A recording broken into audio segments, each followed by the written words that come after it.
వీటన్నిటి నుంచి మొత్తం మనం బయటపడాలంటే ఒక్కటే ఉపాయం. కొన్ని వ్యామోహాల జోలికి, వాంఛల జోలికి వెళ్లకుండా ఉండాలి, బలహీనతల జోలికి. ఈవేళ అక్రమ సంబంధాల కారణంగా, మద్యం కారణంగా, మత్తు పదార్థాల కారణంగా పెద్దవాళ్ళు కాదు పిల్లలు చెడిపోతున్నారు. మత్తు పదార్థాలు అయితే హై స్కూల్లోకి వచ్చేసాయి, కాలేజీ కాదు హై స్కూల్లోకి. నేను ఎక్కడైనా పొరుగుళ్ళు మాట్లాడడానికి పెడితే పాఠశాలల వాళ్ళు పిలిస్తే అక్కడ మత్తు పదార్థాల గురించి చెప్పండి. హై స్కూల్లో మత్తు పదార్థాలు మీకు తెలియదు సార్, ఇక్కడ రాజ్యం వెళ్తున్నాయని చెబుతున్నారు. ఏ రకంగా సమాజాన్ని మీరు కాపాడతారు? అందుకోసం గొప్ప ఉదాహరణ చెబుతున్నాడు భర్తృహరి. తెలియక నాశహేతువని తీవ్రతరానల కీలలందునన్ శలభము జొచ్చుగాక. తెలియక నాశహేతువని తీవ్రతరానల కీలలందునన్ శలభము చొచ్చుగాక. మతి చాలమి మీనము గాలపున్ గొసంగల పిశితంబు కాశపడుగాక. మతి చాలని మీనము గాలపున్ గొసంగల పిశితంబు కాశపడు పిశితంబునకు ఆశపడుగాక. ఎరింగి మేము దుఃఖదోకలమగు కామవాంఛ విడనాడము. ఎరింగి మేము దుఃఖదోకలమగు కామవాంఛ విడనాడము. ఎరింగి మేము దుఃఖదోకలమగు కామవాంఛ విడనాడము. మోహమగత్వమెట్టిదో. చేప ఒక ఉదాహరణ చెప్పాడు, మిడత ఒక ఉదాహరణ చెప్పాడు. మిడత అగ్నిలో పడుతోంది. ఎందుకు పడుతోంది? ఆ రూపాన్ని చూసి ఆకర్షణ. అగ్ని వెలుగుతూ ఉంటుంది కదా, ఆ వెలుగుతున్న రూపాన్ని చూసి సాటి మిడతలు అప్పటికే కొన్ని కోట్లు పడ్డాయి, చచ్చిపోయాయి. తెలుసు దానికి. ఆ రూపం ఆ రూపం ఆ రూపం అని పడిపోతుంది అందులో. అగ్ని మిడతకి అగ్ని ఆహారం కాదు. ఇంకా చేప విషయంలో వేరు, ఆ ఎర్ర దానికి ఆహారం. మిడతకి అగ్ని ఆహారం కాదండి. మిడత అగ్ని తిందో, పంటలు తింటుంది. కానీ ఆ రూపం ఇవాళ సమాజంలో జరుగుతున్న ఘోరం మీరు గమనించండి. శుభ్రమైన సంసారం నడుస్తూ ఉంటుంది హాయిగా. భర్త భార్య అనురాగంగా ఉన్నారు, ఇద్దరు పిల్లలు ఉన్నారు, చదువుకుంటున్నారు. ఎవడో గొట్టంగాడు పరిచయం అవుతాడు ఫేస్బుక్లో, అంతే మారిపోయింది పరిస్థితి. లేదు ఈయన గారికి సుందరంగా పరిచయం అవుతుంది. ఇక్కడ వీరికి పెళ్ళి అయిందని వీరు మర్చిపోయారు, వారికి పెళ్ళి అయిందని వారు మర్చిపోయారు, పుట్టిన పిల్లలిద్దరిని ఇద్దరు మర్చిపోయారు. అవేగా ఇప్పుడు జరుగుతున్న రోజు పేపర్లు, రోజు ఒక వార్త. ప్రియుడితో కలిసి భర్త హత్య. ఇదేదో మొత్తం పెద్ద వ్రతమో పూజలా రోజు జరుగుతున్నాయి. రోజు ఇదే వార్త. ఎక్కడి నుంచి కాపాడుకోవాలి ఎవరిని? తల్లి మీద కూడా పిల్లలకి నమ్మకం లేకపోతే, తండ్రి మీద కూడా నమ్మకం లేని పరిస్థితుల్లో పిల్లలు ఆరోగ్యంగా ఆనందంగా ఎలా పెరుగుతారండి? ఇంటికి వచ్చేసరికి తల్లి సరిగ్గా ఉంటుందని, తండ్రి సక్రమంగా ఉంటాడని నమ్మకం ఉంటే వాడు చదివేదో వాడు చదువుకుని ఇంటికి వచ్చి పెట్టిందేదో తిని చదువుకుంటాడు. వాడికి ఆ నమ్మకమే లేకపోతే తల్లి ఎవరితోనో రహస్యంగా యథవ మాటలన్నీ మాట్లాడుతూ ఉంటే, కొన్ని వాడి చెవిని పడుతూ ఉంటే వాడు తట్టుకోగలడా? చిన్నపిల్లలు కదా, లోకు కట్టేశాం. పైగా వ్యాఖ్యానాలు ఎలా ఉంటాయంటే, వీళ్ళు బద్దయ్యాక మన ఉద్ధరిస్తారేమిటి? వీడు ఉద్ధరిస్తాడా ఈ ఫోన్లో మాట్లాడేవాడు? ఈయన అంతే, ఆఫీసులో తగులుకుంటాడు. ఎవరినో ఇంట్లో ఉన్న భార్య నచ్చ దీనికి, ఆఫీసులో తగులుకుంటాడు. అక్కడ ఈయన పక్కనే ఉంటుంది అన్నమాట, సైడ్ వాయిద్యంలాగా, అరికెదక పక్క వాయిద్యంలాగా. అస్తమానం మాట్లాడుతుంటే ఆవిడ చాలా అందంగా కనపడుతుంది. భార్య 10 ఏళ్ళు అయింది కదా, సీనియర్ అయిపోయింది, రిటైర్ అయిపోయినట్టు ఉంటుంది ఈవిడ. పాపం ఆవిడ చుట్టూ రంగేయట్లేదు, అదే ఆవిడ చేసిన నేరం. రంగేస్తే ఆవిడ బాగానే ఉండేది. పాపం స్వతంత్రంగా సహజంగా ఉంది, నచ్చలేదు ఈయనకి. అక్కడి నుంచి వంక మొదలెడతాడు. మా ఆవిడ అసలు అదో రకం, వీడు 16 రకాలు. ఇక్కడ ఈ అదో రకమని ఎందుకు అనిపించిందండి? ఇక్కడ చాలామంది ఏం చేస్తారంటే, సహజంగా మాట్లాడుకుందామమ్మా, భార్య మీదో భర్త మీదో నేరాలు చెబుతారు కాబట్టి వేరే సంబంధం ఇది పచ్చి అబద్ధం. వేరే సంబంధం ఏర్పడింది కాబట్టి నీకు భర్త భార్య దుర్మార్గులుగా కనపడుతున్నారు మిత్రమా. నువ్వు ఆత్మవంచన చేసుకుంటున్నావు. ఆ అట్రాక్షన్ ఉంది కాబట్టి ఇక్కడ బలహీనత కనపడుతుంది. అది లేనప్పుడు వీళ్ళతో బాగానే ఉన్నాం మనం. అంచేది ఇప్పుడు అడ్డుకట్ట వేయాల్సింది దానికి. వీరిని సంస్కరిస్తూ కూర్చోవడం కాదు. నువ్వు నన్ను ప్రేమించు అంటాం. ప్రేమించడానికి ఒక తూకం ఉందా? 100 గ్రాములు ప్రేమిస్తారా, 1/2 కేజీ ప్రేమిస్తారా? దానికి ఏమైనా లెక్క ఉందా? ప్రేమించడం అంటే ఒకటే మాట అండి, లవ్ నీడ్స్ రెస్పాన్సిబిలిటీ. ప్రేమించడం అంటే భార్యకి భర్త, భర్తకి భార్య సంపూర్ణ బాధ్యత వహించడం. అదే ప్రేమించడం అంటే లెక్క. నీకు ఏం జరిగినా నేనున్నా లేకపోయినా నువ్వు సుఖంగా ఉంటావు, దానికి ఏర్పాటు చేశా అని భర్త చెప్పగలగాలి. భార్య అయినా అంతే, నేను ఏమైపోయినా సరేనండి మీరు బాగుంటే చాలు, ఎప్పుడూ ఇబ్బందులు పడకూడదు. దేశంలో ఈ స్త్రీలకి ఎన్ని నమస్కారాలు పెడితే రుణం తీరుతుందో తెలియదమ్మా. నిన్న మొన్నటి వరకు మేము స్త్రీల నోట వినే మాట ఇప్పటికీ నిజమైన ఇల్లాళ్ళు అలాగే మాట్లాడారు. ఏదోనండి ఓ రోజు 10 రోజులు ఆయనకంటే ముందే నేను వెళ్ళిపోవాలని అంటారమ్మా ఇల్లాళ్ళందరూ. ఆ ఇల్లాళ్ళకి నమస్కారం, ఆ స్త్రీ జాతికి నమస్కారం. వారు ఆయుష్ హోమం చెయ్యరు, ఆయుర్దాయం కోరుకోరు. ఏమంటారంటే ఏదోలేండి ఆయనకంటే ముందు వెళ్ళిపోతే చేసుకోలేడండి బాబు అంటారు. పైకి ఈ చాకరీ చేస్తారు కదా, చేసుకోలేడు పాపం నాకు తెలుసు అండి, ఆయనకంటే ఇబ్బంది పడతాడు. లేకపోతే అందుకే ఓ రోజో 10 రోజుల ముందు అయితే గొడవలేదు, ముత్తైదువుగా వెళ్ళిపోవాలనే కోరుకుంటారండి. మరి వారికి మరణం కాదా? వారు ఆయుష్ హోమం చేయలేరా? ఎందుకు కోరుతోంది? ఇంతవరకు ఏదో చేసాం ఇలాగ సౌభాగ్యంతో వెళ్ళిపోతే చాలా, తర్వాత సూటుపోటు మాటలన్నీ పడాలి, ఎవడు పేరంటానికి కూడా పిలవడు, కనపడితే ఏదో అంటాడు, ఎందుకు వచ్చిన గొడవ? నిజమైనటువంటి భర్త భార్య క్షేమాన్ని కొడితే ఈ సమాజ అవమానాలు దృష్టిలో పెట్టుకుని ఆయన అంతే అనుకుంటాడు. కానీ వాడికి కష్టం ఎక్కువ. 70 ఏళ్ల వాడికి భార్య పోయిందంటే అంతకంటే శాపం ఇంకోట్లేదు. ఇక్కడ అయిపోయింది జీవితం. ఎక్కడ కాఫీ అడిగితే ఇచ్చేవాళ్ళు లేడు ఇంట్లో. ఆవిడైతే శుభ్రంగా ఆయన టీచర్ కాబట్టి గంటకోసారి పట్టుకొచ్చేస్తుంది అడగకపోయినా సరే. మా ఆయనకి అలవాటు పిచ్చెక్కిపోతుంది లేతే. చాలా నష్టం అండి అది. అటువంటిప్పుడు ఈ అనురాగమయమైన దాంపత్యాన్ని కాపాడుకోవాలంటే ఒకటే లెక్క. ఉన్నప్పుడు కనుక ఈ వ్యధవేషాలు వేయకుండా ఉంటే వృద్ధాప్యం వచ్చాక క్షమార్పణలు చెప్పుకోవాల్సిన పనేం లేదండి. అంచేత ఆయన ఏమంటున్నాడు అంటే మిడత అగ్నిలో పడిందంటే వినాశహేతు అని తెలియదు దానికి, అదో పురుగు. నువ్వు మనిషివి కదా, తెలియక నాశకేతువని తీవ్రత రానలకీలందునం శలభము జొచ్చుగాక. ఒక మిడత అగ్నికీలల్లో పడింది అంటే దానికి అది మంట కాలిపోతుందని తెలియదయ్యా. ఒకవేళ మిగిలిన మిడతలు పడడం చూసినా దాని మైండ్ పనిచేయలేదు, నీకేమి, నీకు పనిచేస్తుంది కదా. అలాగే చేప మీనము తమి చాలక మీనము మతి చాలక మీనము గాలపున్ కొసంగల పిసిదంబు కాసెపడుగాక. దానికి సరిగ్గా తెలివి లేక లోపలికి జాలరి వల వేస్తే, ఈ గాల వేస్తే ఆ గాలానికి ఏదో ఇలా వేలాడుతూ ఉంటే అది చాలా చేపలు ఇదివరకే అలాంటి తిని వలలో పడ్డాయి, కొన్ని తప్పించుకొని వచ్చాయని తెలుసుండు కూడా ఇది అలాంటి గాలం కాదు అని పడిపోతుంది. ఇది సరిగ్గా మనం సైబర్ నేరాలు అలాగే పడుతున్నాం. మనం ఇక్కడ ఒక మెసేజ్ మన ఫోన్కి వచ్చి నువ్వు ఇది క్లిక్ చేయి నీకు 10 లక్షలు వస్తాయంటే ఎలా నమ్ముతారండి? బుద్ధి ఉందా లేదా, బుర్ర ఉందా లేదా, చదివింది ఇంగ్లీష్ మీడియమా?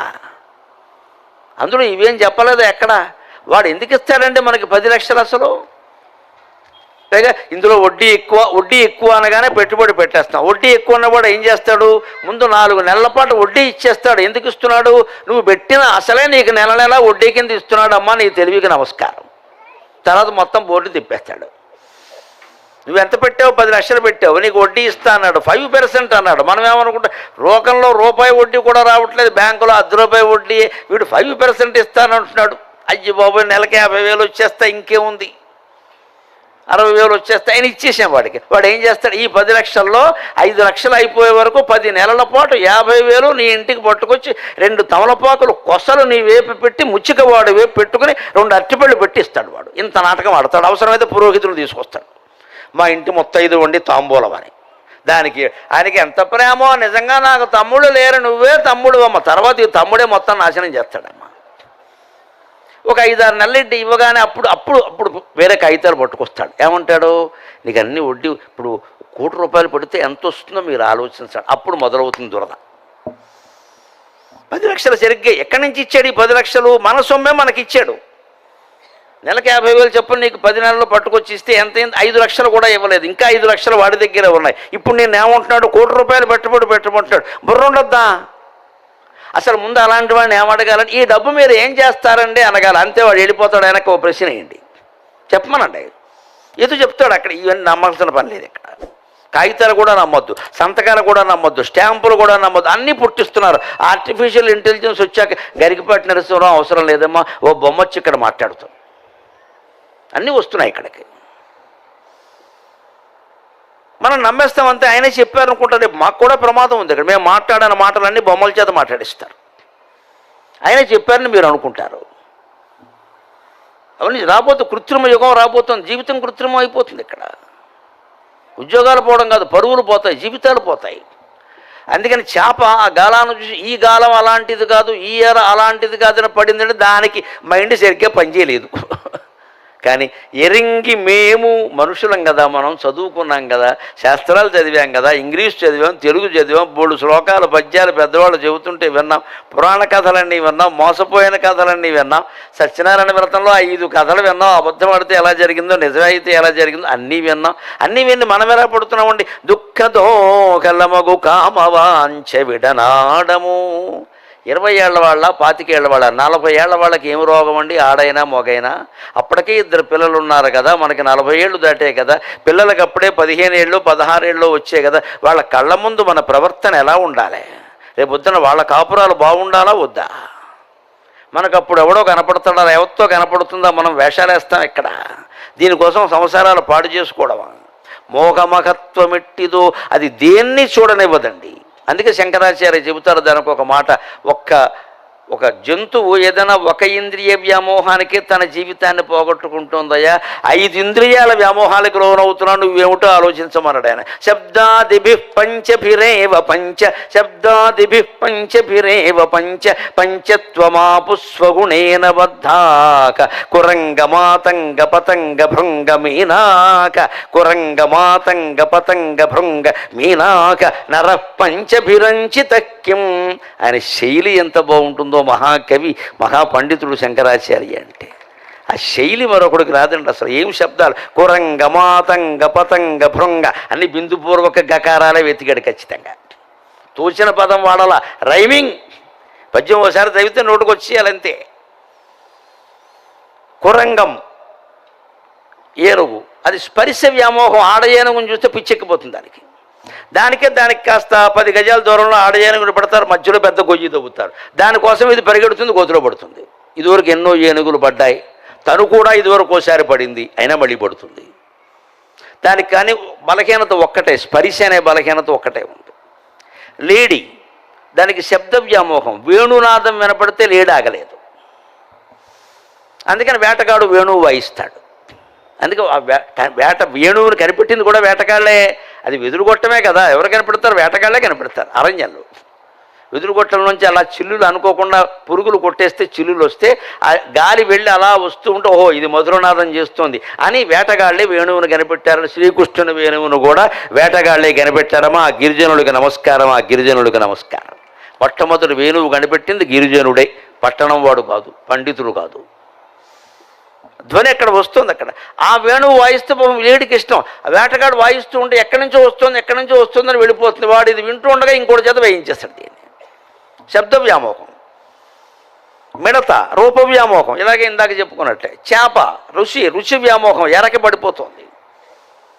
గంధం తుమ్మెద, భృంగ అది తుమ్మెద, పద్మంలో ఉండే సుగంధం ఉంటుంది, మకరందం కోసం వస్తుంది. సుగంధం దానికి ఎందుకు? ఆ సుగంధపు మత్తులో ఉంటుంది. ఆ మకరందం బొట్టు బొట్టు బొట్టు బొట్టు తాగుతూ సాయంత్రం అవుతున్నా సరే అక్కడే ఉంటుంది. కాసేపు ఉందాం. ఇదం మృష్టం ఇదం పృష్టం ఇదం అధికం అని వాల్మీకి రామాయణంలో వర్ణిస్తాడు అద్భుతంగా. తుమ్మెద ఎప్పటికీ వెళ్ళదు. ఇది ఈ పువ్వు బాగుంది, ఈ పువ్వు అందంగా ఉంది, ఈ పువ్వులో మకరందం ఇంకా ఎక్కువ ఉంది, ఈ పువ్వులో తక్కువ ఉన్నా కానీ రుచిగా ఉంది, ఇలా ఏదో ఒకటి చెప్పుకుంటూ మనం కనుక హోటల్లో కూర్చుని అది కొంత ఇది కొంత అది కొంత ఇది కొంత లాగించి చివరికి బిల్లు 10,000 చేసుకుంటామే. ఒక ఇడ్లీ, ఒక దోశ, ఒక పూరి, ఇదే కక్కుర్తి మేడం అంటే. ఎన్ని తింటాం అక్కడ? ఏదో 4 పూరీలు తిన బయటికి రారాదా? అబ్బాయి రాడండి. ఒక puri, single idli, single dosa, bill సింగిల్గా ఉండదమ్మా, డబల్ ఉంటుంది అది. ఈ టేస్ట్ ఏమిటి ఇక్కడ అంటే మనకి ఏం తినాలో తెలియదు అసలు. అయోమయంగా ఉన్నాం. నచ్చింది ఏదో ఒకటి తిని వచ్చి లేదండి ఒక 100 రకాలు పెడతాం, బిల్లు ఎక్కువైపోతుంది. అలాగా ఇది తుమ్మెద కూడా అది ఇది అని ఉంటే ఏమవుతుంది? చివరికి సాయంత్రం ఈ పద్మం ముడుచుకుపోతుంది, తుమ్మెద లోపల చిక్కుకుపోయింది సమస్య. తెల్లారే వరకు ఉక్కిరి బిక్కిరి చచ్చిపోతుందండి అది. ఈ రకంగా ఒక్కొక్క జంతువు, పక్షి, పురుగు ఏదైనా సరే ఒక ఇంద్రియ వ్యామోహం వల్లే నాశనం అయిపోతున్నాయ్యా. మానవ నరక పంచభిరంచితక్కిం, నీకు శబ్ద స్పర్శ రూప రస గంధ వ్యామోహాలు 5 ఉన్నాయి నాయన, నువ్వు ఏమవుతావో చూసుకో అన్నాడు శంకరాచార్య 1200 ఏళ్ల క్రితం. పైగా ఇప్పుడు ఇంకో విశేషం నేను జోడించాలి. ఈ దిక్కుమాలిన 5 వ్యామోహాలు ఒక్క స్మార్ట్ ఫోన్లోనే ఉన్నాయి, వేరే చోటుకి వెళ్ళక్కర్లేదు. ఇది నా అదనపు వ్యాఖ్యానం. పాపం ఆయనకు తెలియదు కదా, ఆ కాలంలో ఇవన్నీ లేవు. ఆయన అవన్నీ లోకంలో ఉండడం కాదు, మన అరచేతిలోనే ఉన్నాయి. ఫోన్లోంచే శబ్దం వస్తున్నాయని అలా వింటూ కూర్చున్నావు, ఇక్కడ ఇల్లు దోచుకుపోయాడు ఎవడో. ఇంకా స్పర్శ సరే సరే అంటే అనేక యాప్లు ఊపులు ఉన్నాయి కదా, పేర్లు చెబితే బాగుండదు ఇంకా. అంటే అదే స్పర్శ వ్యామోహం. రూప వ్యామోహం అంతే, ఆ ఫోటో చూడగానే ఐ లైక్ అని పెట్టాం, అక్కడి నుంచి ఆవిడ ఫోన్ మొదలెట్టింది, ఈయన ఫోన్ మొదలెట్టాడు, సంసారం నాశనం అయింది. రస వ్యామోహం అది చెప్పేది ఏమిటండి, ఇంకా రకరకాల పదార్థాలన్నీ పెట్టే కానీ వండుతున్నట్టు ఎలా వండుతున్నారో కూడా చూపించుకొని వెంటనే నొక్కై స్విగ్గీ జొమాటో నొక్కై ఇంటికి వచ్చేయాలి. పైగా అది ఒక 1/2 kg, అందులో 100 గ్రాములు కూడా తినం పారేస్తాం. ఇదే రస వ్యామోహం. గంధం, పెర్ఫ్యూముల పేరు మీద, కాస్మెటిక్స్ పేరు మీద కొన్ని వేల కోట్ల వ్యాపారం జరుగుతుందండి. అయినా ఇదివరకు ఎలా ఉన్నారో ఇప్పుడు అలాగే ఉన్నారు. పుయ్యకుండా ఉంటే మంచిది. ఏమీ మొహంలో మార్పు లేదు. పైగా ఈ కెమికల్స్ వాడినటువంటి పెర్ఫ్యూమ్స్ వాడడం వల్ల క్యాన్సర్లు వస్తున్నాయమ్మా. సోదరీమణులుగా భావించి పడుతున్నాను, దయచేసి ఆలోచించండి. జుట్టుకు రంగేసామంటే క్యాన్సర్కి సిద్ధంగా ఉండాలి. కెమికల్స్ అవన్నీ కూడాను. వేయకపోతే ఏమైంది, ఉంటాం. ఆంటీ అంటారు, అన్నయ్య యాంటీ అనలేదు కానీ నేను ఆంటీ అన్నారు, కానీ నష్టమేంటి? ఇప్పుడు కాదు, యంగ్ లుకింగ్ అంటే నీకేమన్నా మెచ్చి మేకతోలు కప్పారు ఎక్కడ? ఆ మాట ఊరికి రాలే. మెచ్చి మేకతోలు కప్పడం, మెచ్చాక శాలువా కప్పాలి. మేకతోలు కప్పితే ఎలాగా, మెచ్చుకునేవి కొన్ని అలాగే ఉంటాయి. అందుకే మెచ్చి మేకతోలు కప్పడం అంటారు. ఇంత మెచ్చుకున్నాక శాలువా కప్పాలి, పట్టుబట్ట కప్పాలి, కానీ మేకతోలు కప్పడం ఏంటండి? అంతే, ఒకడు అంతే చేస్తాడు, బాగా మెచ్చుకుని మేకతోలు కప్పుతాడు. అందుకని మెచ్చి మేకతోలు కప్పడం ఏమిటి వస్తుంది దానివల్ల? 5ంటికి వ్యామోహం. పై మన కర్మ ఈ 5 ఫోన్లోనే ఉన్నాయి, చాలా దగ్గరగా మన అరచేతిలో ఉన్నాయి. అరచేతిన వైకుంఠం కాదు, అరచేతిలో శ్మశానం. ఇది బయటపడితే ఆనందం అనేది ఫోన్లో ఉండదు, ఇతరుల్లో ఉండదు, పుస్తకాల్లో ఉండదు, పూర్తిగా ఆత్మలో ఉంటుందండి. దాన్నే ఇప్పుడు చెబుతున్నాడమ్మా. చివరి పద్యంగా దాన్ని చెప్పుకుని మనం సెలవు తీసుకుందాం. పనులు చేస్తున్నావు మానవ, బలిసదనము జొచ్చెదవు. ఆధునిక కాలంలో మనం చెయ్యని సాహసం లేదండి. సైన్స్ అండ్ టెక్నాలజీ బాగా వృద్ధి చెందిన కారణంగా ఇవాళ దొరకని సమాచారం లేదు. మీరు గూగుల్ సెర్చ్ చేస్తే, లేకపోతే వికీపీడియాలో గడితే అందరి గురించి అంత సమాచారం వచ్చేస్తుంది. పాతాళం నుంచి వాడే తెస్తాడు, ఆకాశం నుంచి వాడే తెస్తాడు. బలిసదనము జొచ్చితివి, దాన్ని 2000 ఏళ్ల క్రితం ఊహించి చెప్పాడు భర్తృహరి. ఏనుగు లక్ష్మణ కవి అనువాద పద్యం ఎంత అందంగా ఉందో చూడండి. బలిసదనము జొచ్చెదవు ప్రాకెదవభ్రపదమ్మునంటి, దిగ్వలయమునక్రమించెదవు ఆరక చిత్తమా చపలంబుచే. దిగ్వలయమునక్రమించెదవు వారక చిత్తమా చపలంబుచే. వారక చిత్తమా చాపలంబుచే తలప ఒకప్పుడు మరచి తప్పియు లోనుగా నిల్చు బ్రహ్మమున్. తలప ఒకప్పుడు మరచి తప్పియు లోన వెలుంగు బ్రహ్మమున్. తలపవు తలచెదవేని పొందెదవు, తలచెదవేని పొందెదవు నాశ వివర్జిత నిత్య సౌఖ్యముల్. ఆత్మధ్యానాన్ని మించినటువంటి ఆనందం లేదు అన్నారు. ఇది ఉపనిషత్తులు చెప్పిన మాట. మనస్సుని పూర్తిగా రద్దు చేసుకుని ఆలోచనల్ని పట్టించుకోకుండా ఆపడం సాధ్యం కాదండి. ఆ పిచ్చి ప్రయత్నం చేయొద్దు. ఆలోచనలు మనం ఆపలేము, వస్తూనే ఉంటాయి. పట్టించుకోవద్దు. పట్టించుకోకుండా ఉంటే ఏమీ కాదు. అందుకని ఆలోచనలు పట్టించుకోకుండా ధ్యానం చేయడం ఎలాగంటే చెబుతున్నా. బలిసదనంబు జొచ్చెదవు, పాతాళం వరకు వెళ్ళిపోయావు కదయ్యా సైన్స్ అండ్ టెక్నాలజీ పేరు మీద. ఎక్కడెక్కడో అంటార్కిటికా ఖండంలో ఉండే విశేషాలన్నీ చెబుతున్నారు. ఇక్కడ అభ్రపదమ్మునంటే ఇప్పుడు ఎలాన్ మస్క్ గారు కొత్తగా ప్రకటించారు. ఏమిటో తెలుసా? అంగారక గ్రహంలో కాలనీ కడతాడు. ఎందుకు? రియల్ ఎస్టేట్ వ్యాపారానికి. ఇక్కడ సరిపోలేదు. అంగారక గ్రహంలో కాలనీ దేనికి? మన మనస్సు తిన్నగా లేదు ఇక్కడ. అదే చెబుతున్నాడు. పాతాళంలోకి వెళ్ళిపోయావు, ఆకాశానికి పాకేసావు, ఏమి సాధించావు ఇక్కడ? దిగ్వలయమును ఆక్రమించదు, దిక్కులన్నీ ఆక్రమిస్తున్నావు. ఇదంతా మనస్సు చాపల్యం. ఎంతకీ మనిషికి సంతృప్తి ఉండదు. మన కుటుంబాల్లో మన పక్క వాళ్ళనే చూడండి. ఈ ముందు డబ్బు లేకపోతే లేదంటారు. డబ్బు వచ్చిన తర్వాత డబ్బు ఉంటే సరిపోయింది. 10 మందిలో పేరు ఉండాలి అంటే ఓ పదవి ఉండాలి, ఏదో ఎందుకు ఇది? అందుకని చెబుతున్నాడు, పాతాళాన్ని ఆక్రమించావు, ఆకాశాన్ని ఆక్రమించావు, దిక్కులన్నింటినీ కూడా ఆక్రమించావు. ఓ పిచ్చి మనస్సా, చాపలమ్ముచే నీ చాపల్యం, నీకు ఎంతకీ సంతృప్తి అనేది లేదు. కాబట్టి తలప ఒకప్పుడు ఎప్పుడైనా పరమేశ్వరుని గురించి ధ్యానం చేసావా? నేనెవరు నేనెవరు నేనెవరని ఆలోచించావా? మరిచిపోయేనా ధ్యానం చేసావా? ఒక్కోసారి చూడండి, మనం బయటికి బయలుదేరి పెడుతున్నాం, ఏదన్నా ఒక వస్తువు మర్చిపోయాం, ఫోనే మర్చిపోయాం. ఎక్కడ మర్చిపోయాం? అదృష్టవశాత్తు పూజ గదిలో మర్చిపోయాం అనుకోండి, అక్కడికి వెడతాం కదా. వెళ్ళినప్పుడు ఫోన్ తీసుకుని పారిపోకూడదండి. భగవంతుడు ఫోను మర్చిపోవడం ద్వారా తనని మళ్ళీ దర్శించుకునే అవకాశం మనకి ఇచ్చాడు. ఆయన కృతజ్ఞతలు చెప్పుకోవాలి. పూజ గది అంటే అంత గొప్పది, అది బాత్రూమ్ కాదు, అది. ఫోన్ మర్చిపోయాం. ఫోన్ కంటే ముఖ్యం దేవుడు. అమ్మా, దేవుడి కోసం మళ్ళీ వచ్చావు కదా, అందుకని మరిచిపోయి చేసినా మంచిదేనయ్యా. ఆ వస్తువు ఏదో అక్కడ మర్చిపోదాం. తప్పియు, ఒకసారి దారి తప్పి భగవద్ధ్యానం చేస్తాం. అంటే మనస్సు బాగా లేదమ్మా, చచ్చిపోతున్నాం, కాసేపు ధ్యానం చేద్దాం, కాసేపు మంచి పుస్తకం చదువుకుందాం, కాసేపు విష్ణు సహస్రం పారాయణ చేద్దాం, అదేనా మంచిదేనండి. మనసు బాగా లేనప్పుడు పారాయణ చేయి. ఓ పావు గంట పడుతుంది, లలితా సహస్రం ఒక అరగంట పడుతుంది, కానీ కొంత కాలక్షేపం. అర్థం తెలియడం వేరే విషయం, తెలిస్తే మంచిది, కానీ తెలియకపోయినా చేస్తూ మనస్సులో కనుక ఆర్ద్రత ఉంటే అమ్మవారు కరుణిస్తుందండి. మన పండితులేమో అక్కర్లేదు, ఆవిడకి ఎవరైనా ఒకటే. నాకు ఈ అర్థాలు తెలియవమ్మా, నాకు ఎందుకు వచ్చింది, అది చదివితే ఏదో మంచి జరుగుతుందన్న విషయమే నాకు తెలుసు అన్నా చాలు, అమ్మవారికి పోన్లేవే అదే జాలే అంటుంది ఆవిడ. శంకరాచార్యులు లాంటి వారే చెప్పారు కదా, త్వదనుసరణం క్లేశకరణం. నీ గురించి ధ్యానము ఆహ్వానము నాకేం తెలియదమ్మా, కానీ ఒక్క విషయం మాత్రం తెలుసు, నిన్ను స్మరిస్తూ ఉంటే నా కష్టాలన్నీ పోతాయన్న విషయం తెలుసు, నాకు ఇంకేం అక్కర్లేదన్నారు ఆయన. పరం జానే మాతక త్వదనుసరణం క్లేశకరణం. ఒక్క విషయం తెలుసునమ్మా, దానివల్ల నేను ప్రశాంతంగా ఉన్నాను. ఈ మాట ఆయన కోసం చెప్పారా? మన గురించి చెప్పారు.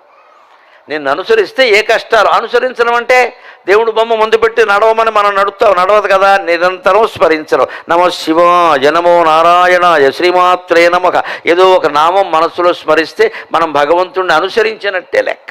అందుకని మరిచిపోయినా పర్వాలేదయ్యా, తప్పుదారిన వచ్చినా పర్వాలేదయ్యా, ఒక్కసారి తలుచుకో. ఎందుకు అలా ఊరికే ఈ కష్టాలు, ఈ బాధలు, ఈ సమస్యల గురించే మాట్లాడుకుంటా ఎంతసేపు? తలప ఒకప్పుడు మరచి తప్పియో. ఒకవేళ అలా తలిచినా సరే, అలా తలుచుకున్నా సరే, తలచెదవేని పొందెదవు నాశ వివర్జిత నిత్య సౌఖ్యములు. ఒక్కసారి రాత్రి పడుకునే ముందేనా 5 నిమిషాలు నేను చెప్పిన మాట కోసం కేటాయించండి. ఇది మహానుభావులంతా చెప్పిన మాట. పడుకునే ముందు ఇంకేం చేస్తామండి? ఆ ఫోన్ కట్టేయాలి, అది దూరంగా పెట్టాలి. ఎలాగూ నిద్ర పట్టదు. ఎంత చిత్తశాంతి ఉన్నవాడికైనా పావు గంట లోపు ఎవరికి నిద్ర పట్టదు. అందులో 5 నిమిషాలు కేవలం వెళ్ళకేలా పడుకుని ఒక్కసారి గుండెల మీద చేతులు వేసుకుని లోపల నేనెవరు, ఆ నేను ఎక్కడ స్ఫురిస్తోంది అక్కడే మనస్సును పెట్టండి, కళ్ళు తెరవకండి. ఇలా ప్రతిరోజు చేయండి. 6 నెలల్లోగా ఆత్మ సాక్షాత్కారం అవుతుందో లేదో నేను చెప్పలేను, కానీ భూతప్రేత పిశాచాలు సహా, కష్టాలు సహా, పాపాలు సహా ఆత్మధ్యానం చేసేవాడు ఇంట్లో ప్రవేశించలేవమ్మా. యోగులు చెప్పినటువంటి మాట అది, యోగులు చెప్పిన మాట. ప్రత్యేకం కేటాయించగల. రాత్రి పడుకునే ముందు 5 నిమిషాలు, మంచం ఎక్కి పడుకున్నాక ఇంకప్పుడు చేసే పనే ఉంది. అప్పుడు కూడా ఏదో ఆలోచన, చర్చ, ఫోన్ పట్టుకోవడం, కాసేపు కెలికి పడుకోవడం, ఈ దరిద్రం అంతా కల్లోకి రావడం, అది అక్కడ పారేసి నేనెవరు అర్థమైనా మంచిదే, కాకపోయినా మంచిదే, ఆత్మ దొరికినా మంచిదే, దొరక్కపోయినా మంచిదే, అయోమయంగా ఉన్నా మంచిదే, కళ్ళు ముయ్యాలి, కళ్ళు తెరవద్దు. లోపలికే చూడాలి, బయటికి చూడొద్దు. అదే అభ్యాసం చెబుతున్నాడు ఇక్కడ. తలప ఒకప్పుడు మరచి తప్పియు లోన వెలుంగు బ్రహ్మము నీలోనే నేను అని స్ఫురిస్తున్న దైవాన్ని గురించి నువ్వు ఎప్పుడు ఆలోచించట్లేదయ్యా. తలచెదవేని పొందెదవు నాశ వివర్జిత నిత్య సౌఖ్యములు. నిజంగా అలా తలుచుకున్నట్లయితే నాశనం లేనటువంటిది, ఎక్కడా అడ్డు ఆపు లేని నిత్య సౌఖ్యం నీ సొంతం అవుతుందయ్యా. ఇన్ని వస్తువులు అవసరం లేదండి. ఆలోచించండి, మనిషి పడుకుంటే ఎన్ని అడుగులు? 6 అడుగులు. అంత మాత్రం ఎవడున్నాడో? నాకైతే 5 అడుగులు 2 అంగుళాలు చాలు. అంత పొడుగు లేం కదా. పోనీ మహా ఉంటే 6 అడుగులు. అంత పొడుగు ఎవడు ఉంటాడండి? కృతయుగంలో 1,00,000 ఏళ్ళు ఆయుర్దాయంట. 32 అడుగులు పొడుకుంటాట ఆడాళ్ళు మగాళ్ళు కూడా. త్రేతాయుగంలో 25,000 ఏళ్ళు ఆయుర్దాయంట. 24 అడుగులు పడుకుంటారు ఒక్కొక్కళ్ళు, ఆడా మగ. ద్వాపర యుగంలో 1000 ఏళ్ళు ఆయుర్దాయం, 12 అడుగులు పడుకుంటాడు. కర్ణుడు పొడుగు 12 ఏళ్ళని వ్యాసుడు భారతంలో రాశాడు. 12 అడుగులు. ద్రౌపది అంతే, భీముడు అంతే, వాళ్ళ సైజులే అంతా మనకు అందబావి. 1000 ఏళ్ళు ఆయుర్దాయం ద్వాపర యుగంలో, 12 అడుగులు పడుకుంటారు. మన దిక్కుమాలిన కలియుగంలో 100 ఏళ్ళే ఆయుర్దాయం, 6 అడుగులే ఉంటాడు. 6 అడుగులు ఉంటేనే చాలా పొడుగు కింద లెక్క. 6 అడుగులే ఎక్కువ, ఎందుకంటే ఆయుర్దాయం తగ్గిపోతుంది. మన బుద్ధులను బట్టే కృతయుగంలో కృతయుగం అంటే ఆల్రెడీ మేడ్, కృతం అంటే అందరూ బుద్ధులు కృతంగా ఉంటాయి. ఇక్కడ 1,00,000 రూపాయలు ఎవరైనా పెట్టి వెళ్ళిపోతే ఎవరు తీసుకోరు, అలాగే ఉంటాయి, ఎవరు తీసుకోరు. ఎందుకంటే వాళ్ళకి తెలుసు ఇది ఎవరి సొమ్మో మనకు తెలియదు, కానీ మన సొమ్ము కాదు కదా, అది తెలుసు, వదిలేస్తారు అంతే. మళ్ళీ ఆయన వచ్చి తీసుకోవాల్సిందే. అందుకని కృతయుగంలో ఆయుర్దాయం ఎక్కువ. ఇప్పుడు 1,00,000 కాదండి, బంగారం రేటు పెరిగిన తర్వాత చెవి దుద్దు కోసం చెవి లాగేసేవాడు తయారయ్యారు. చెవి కోసేయడమే. అంటే దుద్దు దొరికినా ఉంటుంది కదా, 3 గ్రాములు 2 గ్రాములు 3 ఎంత ఉంటే అంతే. ఏం పోయింది ఇక్కడ? చోరాయి షష్పలాభాయ అన్నారు సంస్కృతంలో. దొంగాడికి వెంట్రుక ముక్క దొరికినా బాగానే ఉందంటే వాడిది కాదు కదా, వాడిది కాదు కదా. గడ్డి పరకు దొరికితే మన గడ్డి కాదు కదా అంటాడు వాడు.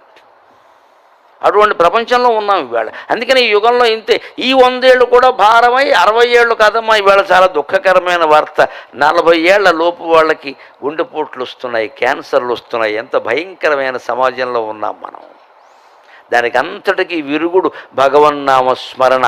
రాత్రిపూట ఈ మనిషి చెప్పినందుకు మీరు విలువ ఇచ్చి ఒక 5 నిమిషాలు కేటాయించి నమ శివాయ నమ శివాయ నమ శివాయ నమో నారాయణాయ నమో నారాయణాయ నమో నారాయణాయ శ్రీమాత్రే నమః శ్రీమాత్రే నమః శ్రీమాత్రే నమః ఇలా ఏదో ఒక నామం నిద్ర పట్టే వరకు ధ్యానం చేయండి. ఏం దొరికినా మంచిదే, ఏం దొరకకపోయినా మంచిదే. బాబా గారి 2 పాదాలు మీ హృదయంలో ఉండడం ఖాయమమ్మ, అనుమానం ఏమీ లేదు ఇక్కడ. స్వస్తి ప్రజాభ్య పరిపాలయంతాం న్యాయ్యేణ మార్గేణ మహీం మహీషాః గోబ్రాహ్మణేభ్య శుభమస్తు నిత్యం. లోకాః సమస్తాః సుఖినో భవంతు. లోకాః సమస్తాః సుఖినో భవంతు. స్వస్తి.